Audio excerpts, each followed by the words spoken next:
Nagsagawa ng on-site inspection sa mga local government units sa Kamaynilaan ang Anti-Red Tape Authority o ARTA kamakailan.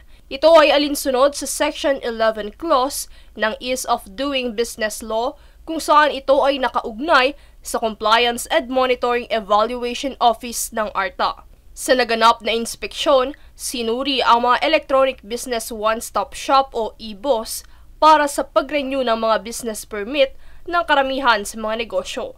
Ang EBOS ay isang online platform na pinapadali ang end-to-end na pagpaparehistro ng mga negosyo upang i-streamline ang proseso ng gobyerno para rito. Ito ay sa ilalim ng inisyatiba ng Department of the Interior and Local Government, Department of Information and Communications Technology, Department of Trade and Industry at ARTA, kasunod ng Joint Memorandum Circular No. 1 Series of 2021 na ang ibig sabihin ay mga alituntunin para sa pagproseso ng mga pahintulot sa negosyo, mga kaugnay na clearance at lisensya sa lahat ng lungsod at munisipyo.